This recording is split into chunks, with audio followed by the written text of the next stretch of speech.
네, 안녕하십니까. 보험설계사 이종모입니다. 네, 오늘은 보험을 가입하게 될 때 과거력을 고지하는 알릴 의무 사항이라는 게 있는데요.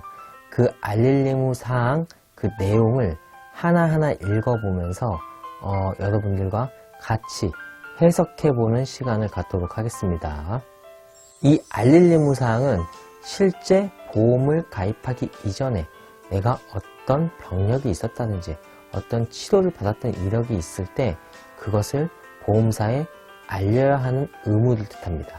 이 알릴 의무를 갖다가 위반하게 되었을 때에는 보험사에서는 강제 해지를 한다든지 보험금을 지급하지 않는다든지 소급 적용할 수 있다는 점 참고하시길 바라겠습니다. 네, 알릴 의무 사항 중 가장 핵심이 되는 총 4가지에 대한 부분만 좀 알아보도록 하겠습니다. 우선 첫 번째 제가 한번 읽어드리겠습니다. 최근 3개월 이내에 의사로부터 진찰 또는 검사를 통하여 다음과 같은 의료 행위를 받은 사실이 있습니까? 여기서 의사로부터 진찰 또는 검사라고 이렇게 나와 있죠. 네, 여기서 진찰 또는 검사는 건강검진이 포함됩니다. 그렇기 때문에 건강검진을 받게 되었을 때에도 고지를 해야 될 수 있다라는 점 참고해 주시길 바라겠습니다. 네, 그리고 맨 처음에 최근 3개월 이내라고 했죠. 이 최근 3개월은 90일을 뜻합니다. 예를 들면은 뭐 2월, 3월, 4월이 끼게 됐어요. 2월달 같은 경우 2월 28일이 한 달인 경우가 있잖아요. 네, 그런 것들 때문에 최근 3개월이라는 단어는 조금 애매할 수 있습니다. 이거 명확하게 법적으로는 90일입니다. 자, 최근 3개월 이내에 의사로부터 진찰 또는 검사를 통하여 다음과 같은 의료 행위를 받은 사실이 있습니까? 첫 번째는 질병 확정 진단, 두 번째는 질병 의심 소견, 세 번째는 치료, 네 번째는 입원, 다섯 번째는 수술, 이 수술에는 제왕절개를 포함하고 있습니다. 여섯 번째는 투약인데요. 여기서 이런 것도 조심하셔야 됩니다. 건강검진을 받게 됐을 때, 대장내시경이라든지, 위내시경 같은 거 받게 됐을 때, 그쪽에 이제 무록 같은 게 있을 수 있거든요. 이거 되게 많이 나오는데, 이 무록이 있긴 한데, 의사가, 이거는 그렇게 큰 위험이 없기 때문에, 그냥 냅두셔도 상관없습니다. 약간 이렇게 이야기하는 경우도 있거든요. 그러면은 우리가 이런 얘기를 들었을 때, 별로 뭐 위험하지 않고, 이거 뭐 문제 있어? 라고 생각할 수 있겠지만서도, 이 무록이라는 것 자체가 질병입니다. 그렇기 때문에 이거는 질병 확정 진단이라고 보셔야 됩니다. 2번, 최근 1년 이내에 의사로부터 진찰 또는 검사를 통하여 추가 검사, 재검사를 받은 사실이 있습니까? 여기서 여러분들께서 아셔야 될 게 내가 몸이 조금 안 좋아서 병원에 갔단 말이에요. 근데 병원에서 지금 뭐 MRI라든지 CT 촬영을 했는데 병원이 좀 작은 병원인 거죠. 뭔가 이상이 있어 보이긴 하는데 이 병원에서는 이걸 명확하게 판가름하기 좀 어려워서 대학병원이라든지 더 큰 병원에 가서 제대로 된 검사를 받아보기를 의사가 권하는 경우들이 종종 있죠. 네, 그렇게 돼서 그 큰 병원에 가가지고 그 추가 검사를 받게 됐을 때에는 알릴 의무 사항에 고지를 해야 됩니다. 네, 근데 여기서 만약에 진찰이나 검사를 했는데 이제 병원에서 좀 더 큰 병원에 가가지고 검사를 받아보라고 이렇게 얘기를 했는데 뭐 이런 경우가 있을 수도 있잖아요.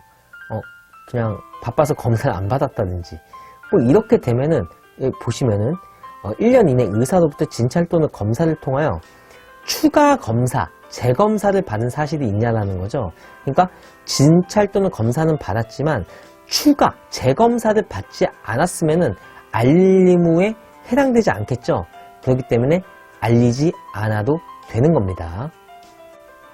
세 번째, 최근 5년 이내에 의사로부터 진찰 또는 검사를 통하여 다음과 같은 의료 행위를 받은 사실이 있습니까? 1번, 2번 수술, 제왕절개를 포함합니다. 3번 계속하여 7일 이상 치료. 4번 계속하여 30일 이상 투약.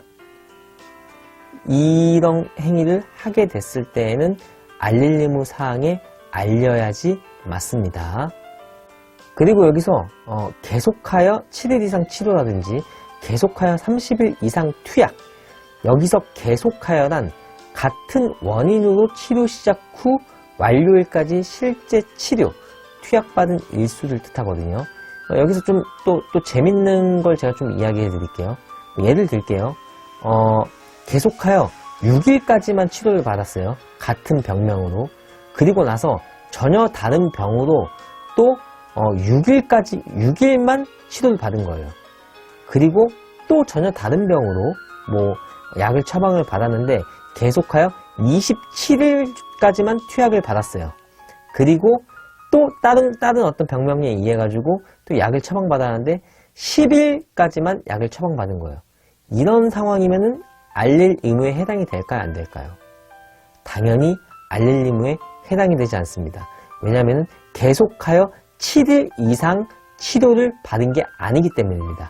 계속하여 6일까지만 치료받고 다른 병으로 인해서 또 치료를 받은 게 또 6일이었기 때문에 계속하여는 같은 원인의 병이기 때문에 다른 원인의 병으로 계속하여 6일까지만 치료를 받은 거예요.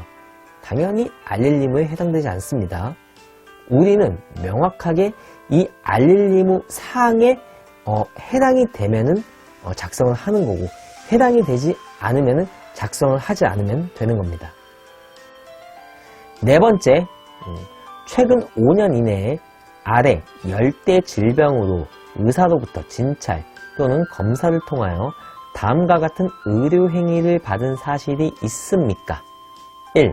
암 2. 백혈병 3. 고혈압 4. 협심증 5. 심근경색 6. 심장판막증 7. 간경화증 8. 뇌졸중 뇌출혈, 뇌경색 포함입니다. 9. 당뇨병 10. 에이즈 및 HIV 보균. 이 병명으로 최근 5년 이내에 의사로부터 진찰 또는 검사를 통하여 이런 질병 확정을 받았다든지 이 질병으로 치료를 했다든지 이 질병으로 입원이라든지 수술을 했다든지 약을 처방받게 되었을 때에는 반드시 알릴 의무 사항에 고지를 하셔야 됩니다. 또 여기서 재밌는 이야기를 하나 해드리겠습니다. 이 아래 10대 질병이라고 얘기했는데 그 중에서 8번에 보면은 뇌졸중, 뇌출혈, 뇌경색이라고 되어 있는데요. 뇌혈관 질환이라는 또 병이 있거든요. 뭐냐면은 뇌혈관 질환은 뇌졸중, 뇌출혈, 뇌경색을 다 포함하고 있는데 뇌졸중은 어디까지가 해당이 되냐면은 I60이라는 코드부터 I66까지를 뇌졸중이라고 하거든요. 그리고 뇌혈관 질환은 I60부터 69까지예요. 그러면은 I67, 68, 69는 뇌졸중에 해당되지가 않아요. 근데 여기 보시면은 5년 이내에 아래 10대 질병으로 의사로부터 진찰 또는 검사라고 했고 그 10대 질병이 뇌졸중이라고 되어 있잖아요. 그렇다고 하면 뇌혈관 질환 중에서 I67, 68, 69에 해당되는 걸로 치료를 받았든지 입원을 했든지 수술을 했든지 투약을 했든지 질병 확정 진단을 받게 되면 고지해야 할 이유가 없죠. 왜냐하면 지금 알릴 의무사항에 해당이 되지 않기 때문입니다. 네, 이렇게 우리는 보험을 가입하기 이전에 과거에 알릴 의무사항을 보험사에게 알려야 하는 의무를 가지고 있습니다. 하지만 여기서 가장 중요한 게 무엇이냐면은 인간의 기억이 불완전하다는 거예요. 우리의 기억이 완벽하지 않다는 겁니다. 여러분들께서 보험을 가입하는 시점 때 여러분들이 과거에 어떤 치료받았던 이력, 수술받았던 이력 뭐 이런 것들이 다 기억이 나냐는 거예요, 사실.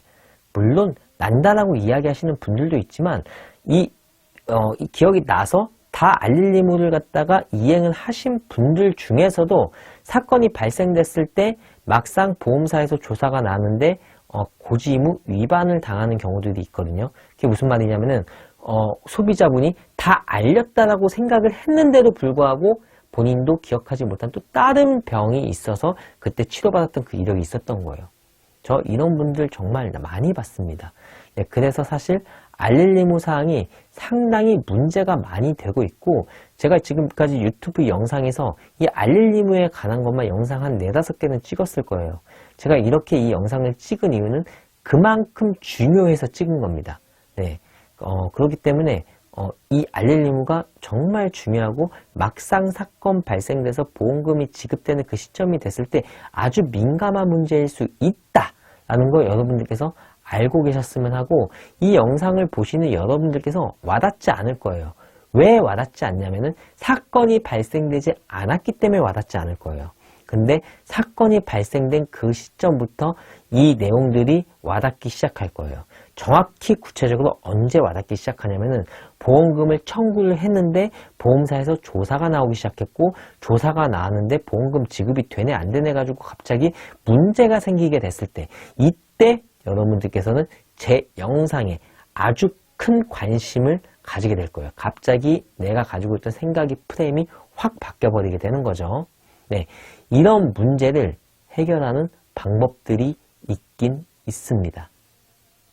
그 방법도 여러분들께서 혹시라도 지금 제가 이야기한 이런 상황에 처한 상황이 있으신 분이 계시고, 그 다음에 누군가의 도움이 좀 필요하다라는 생각이 드신다면은 편하게 저에게 연락 주시면은 제가 잘 도와드리는 걸로 하겠습니다. 네, 오늘 영상은 여기서 마무리하는 걸로 하겠습니다. 감사합니다.